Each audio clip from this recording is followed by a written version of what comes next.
The Hound of Death and Other Stories by Agatha Christie occupies kind of an interesting place in the canon of Christie's short stories in that this collection, it's 12 short stories, 11 of which deal with the occult or with mysticism, spiritualism in some way, shape, or form.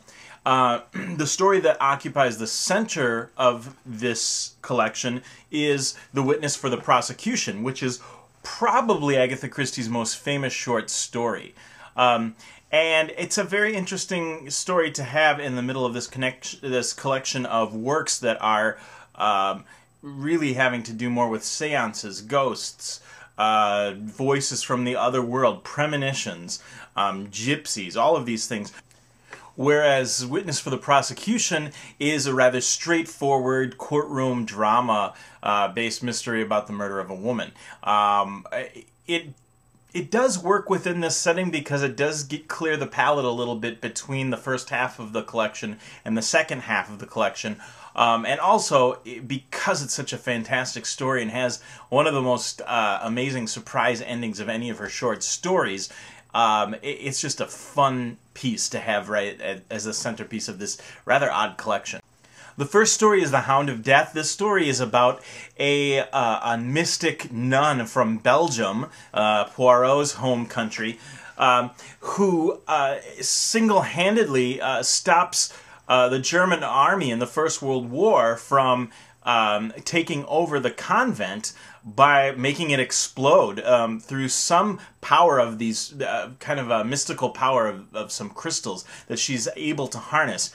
Anytime that this power is harnessed, what is left in its wake is this image of a hound, and the hound represents death. For example, in this context, there's a large area of the wall that's been burned out and is covered with soot, and that soot is in the shape of a hound. The woman moves to England, is looked after by a doctor who gets more than he bargained for when he decides that he wants to harness this power. The second story, The Red Signal, involves a man who has kind of a premonition or a sixth sense about danger. Whenever something is going to occur, whenever he feels like that he's in imminent danger, he sees some kind of a red signal. And I think red is going to become an important color for Christie. It reoccurs in a lot of these stories as a symbol of danger. In this case, this man is at a party, and he doesn't tell the other guests at the party that he's having this premonition, but he's afraid that it might have something to do with his best friend's wife, who he's madly in love with but has never told how he feels about her. And of course he wouldn't tell his best friend either. What he doesn't know, or what he learns, is that his best friend's wife might be insane.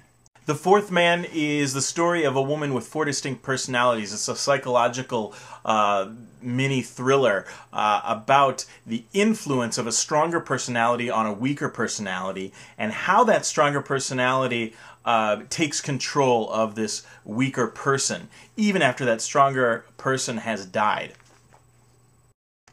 The Gypsy is similar to The Red Signal in that it concerns a man who sees something, and that something portends some kind of dangerous occurrence. And in this case, a man keeps seeing a gypsy. He's haunted in his dreams by this image of a gypsy. And Christie herself was haunted in her dreams by a man called the Gunman, who would always appear at the most inappropriate times. She'd be dreaming of being at a party or with family at tea, and she'd notice someone's here who shouldn't be here, and she'd see this man with gray eyes and a gun. And so definitely the Gypsy is probably influenced by this story from her autobiography. The Lamp is a ghost story about a woman who buys a house for her father and her son, and learns that in this house a young child has died. She can't see the ghost, but her father hears the ghost and has dreams about the ghost, and the young boy actually meets the ghost of this boy, and the ghost boy wants this boy to be his playmate, and so he agrees to, much to the mother's chagrin.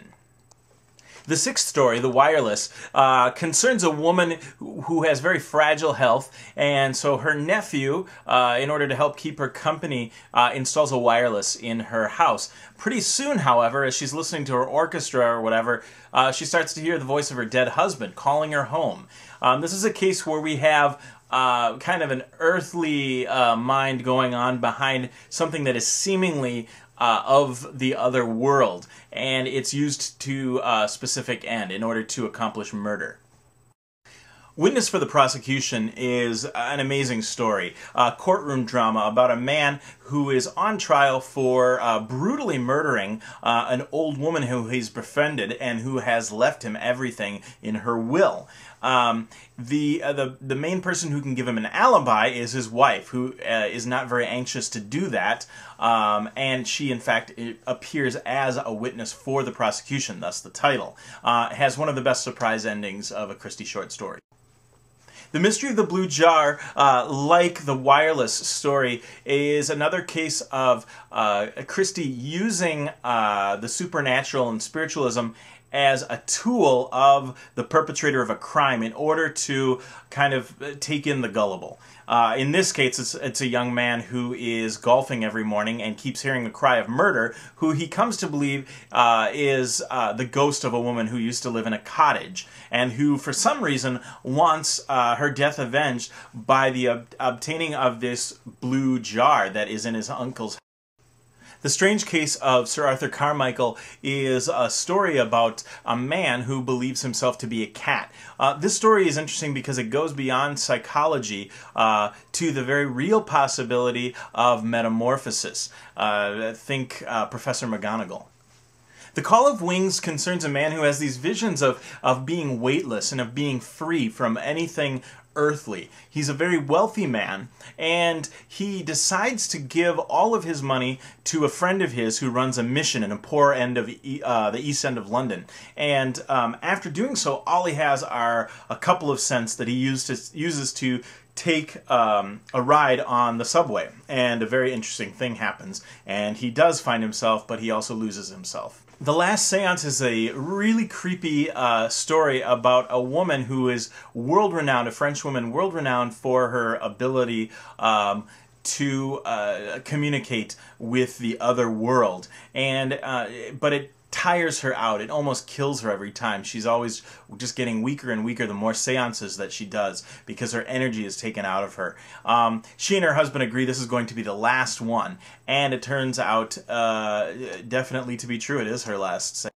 The final story in the collection almost seems like it's going to be like a lead-in to a dirty joke, because it's the typical story of the man whose car breaks down. He finds a farmhouse in the middle of nowhere. The farmer agrees to let him stay overnight. He's got two beautiful daughters. There's no romp in the hay in this story, however, but there is a curious message inscribed in the dust on the desk of the room that the man is staying in. And of course that message is SOS. And it's written by one of the daughters because she has a very bad feeling about this house that is supposed to be haunted. And it turns out that she's right. All of these stories are interesting because of the way they relate to each other. You could say that the Hound of Death is related to the Last Seance. We have two women who have these special powers that can be used for good or evil. We've got the Red Signal kind of sharing a place not only with the Gypsy but also with SOS, people having premonitions about things. We have the Fourth Man, and this character with four personalities being similar to the man with the cat who thinks he's a cat. We have the Lamp, the story of this child ghost looking for a playmate, and the boy in death acquiescing, just in the same way that in the Call of Wings this man finds himself by losing himself. In Wireless, we have a murder using the supernatural as kind of a blind, and then in the Blue Jar we have the supernatural being used as a blind for a robbery. And surrounding all of these stories surround the central piece, the seventh story, Witness for the Prosecution, which has nothing to do with any of these, but contains some of the same elements of surprise. As far as literary relationships, it's similar actually to the Quinn stories. I think the 13 Problems, some of the more supernatural elements in there. Also, Christie wrote a collection called The Star Over Bethlehem, poems and short stories centered around Christmas, and she actually enters into some mysticism combined with the Christian message in there, which is very interesting for Christie. Also, you could make a strong argument that it shares some relationship with Sir Arthur Conan Doyle. Not maybe with his Sherlock Holmes stories, but with him as a person. He was very interested in spiritualism. I'm not sure to what extent Christie was, but it's a very interesting collection.